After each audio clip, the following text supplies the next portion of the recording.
সে আছে আমার বাড়ি। আমার ইমোশন ছিল ফরসা বিল্লাল ভাই, যাকে আমার একটাবার দেখার ইচ্ছে ছিল, সে আছে আমার বাড়ি।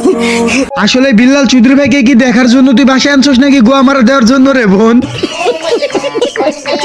না মানে ভাই আসলে কিন্তু বিল্লাল চৌধুরী ভাইকে ও আর বাসায় কেন আনছে এটা কিন্তু তুমি আমি আমরা কেউই জানি না। কেননা একটা মেয়ের সাথে এতগুলা ছেলে কিন্তু রুমের ভিতরে, বিষয়টা কিন্তু বুঝতে হবে একবার। হয়তোবা রুম ডেট করার জন্য তুই বিল্লাল চৌধুরী ভাইকে অফার করেছিস, তার কুত্তাগুলো তার সাথে চলে এসেছে তোর বাসায়। না ফিরি ফিরি ওরাও একটু এনজয় করে দেখবে তোরে, কারণ বিল্লালের তো ওইগুলা পাঁচ একটা কুত্তা। এখন দেখ ডেন্ডি হেলালের সাথে যদি তোর দেখা করার ইচ্ছা থাকতো বাইরে কোথাও দেখা করতে পারতি, তা না করে তুই বাসায় নিয়ে আসছিস ডেন্ডি হেলালকে তোর রুমের ভিতরে। এরপরে তুই কয়জনের কাছে গোয়া মারা দিছিস সেটা কিন্তু আল্লাহ তাআলাই ভালো জানে।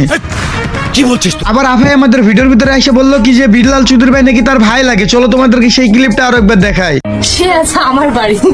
আমার ইমোশন ছিল ফরসা বিল্লাল ভাই, যাকে আমার একটাবার দেখা। আসলে ডেন্ডি হেলাল বিল্লাল চৌধুরী ভাই কি তোর ভাতার লাগে নাকি ভাই লাগে এটা আমরা তো আর জানি না। হয়তোবা তোর এটা অবৈধ ভাতা, তার জন্য তোর বাসার ভিতরে তোর রুমের ভিতরে আমাদের চৌধুরী ভাই বিল্লাল। আবার বিল্লাল চৌধুরী ভাই দেখি যে এই মেয়েটার বাইকের পিছনে করে ঘুরা বেড়াইতেছে।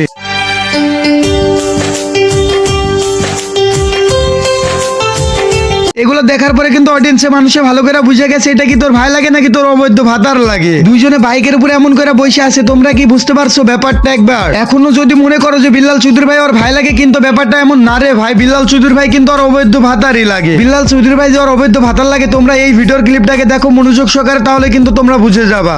আপু কেমন লাগছে আপনার অনুভূতি? আপনার কথা বলতে তো গা হাত পা কাঁপছে কেন?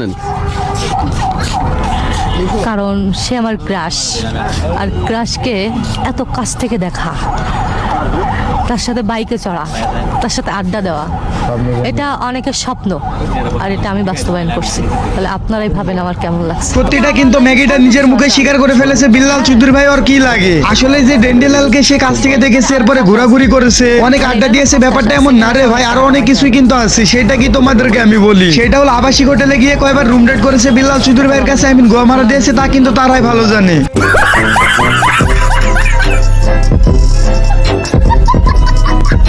পিছনের সিটটা তো ফাঁকাই আছে, আমাকে কি একটু নেওয়া যায়? না না, আমার পেছনের সিটটা হচ্ছে শুধু আমার গুরু ফরসা বিল্লালের জন্য আমি রেখে দিছি, বাকি কারোর জন্য না।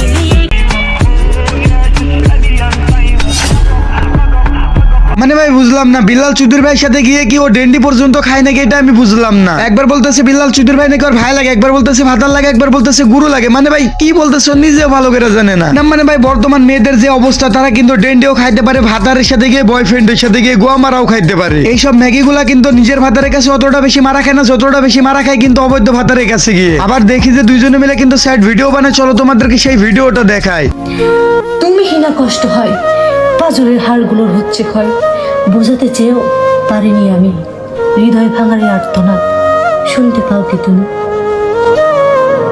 যে তোমাকে ভালোবাসার সে বাসবে, যে কখনোই যাবে না ছেড়ে, সে হারিয়ে যাক না যত মানুষের ভিড়ে, সে আসবেই আবার ফিরে।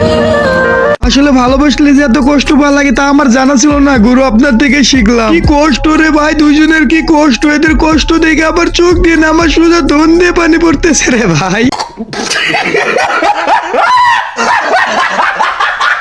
বিল্লাল চৌধুরী ভাই যে কতটা বেশি ফুলের মতো পবিত্র তা কিন্তু তোমরা এই ভিডিওতে দেখতে পেলে। যে প্রকাশ্যটা নিজে নষ্টমী করে বেড়ায়, সে নাকি আবার ওমর অনফায়ারকে নিয়ে সমালোচনা আলোচনা করে বেড়ায় মানুষের ভিতরে। ওমর অনফায়ারকে দেখেছিস কোনো মেয়েকে নিয়ে এমন করে নষ্টমী মার্কা ভিডিও বানাইতে, কখনো কারো বাইকের পিছনে চড়তে? আমি যতটুকু জানতে পেরেছি মেয়েটার সংসারটা পর্যন্ত ভেঙে গেছে তোর জন্য। মানে তুই কোন লেভেলের একটা যাওরার, তুই কোন লেভেলের একটা ব্যাঞ্চটা একটা বার ভেবে দেয়। তোরে আমি এই ভিডিওতে ওয়ার্নিং দিয়ে গেলাম, তুই সময় থাকতে ভালো হয়ে যা, নাহলে জায়গা মতো দূষণ খাবি, যেটা কিন্তু তুই নিজেও সামলাইতে পারবি না। মানে ভাই তুই ডেন্ডি ঘরের মতো যেই সব কাজগুলো করতেছিস সেগুলো বাদ দিয়ে দে, নাহলে একেবারে জায়গা মতো বাস খাবি এক রিয়াল আবার। আশা করি তোমাদেরকে এই ভিডিওতে আমি সবকিছু বোঝাতে পারছি। তো আজকের মতো গুড নাইট গাইস।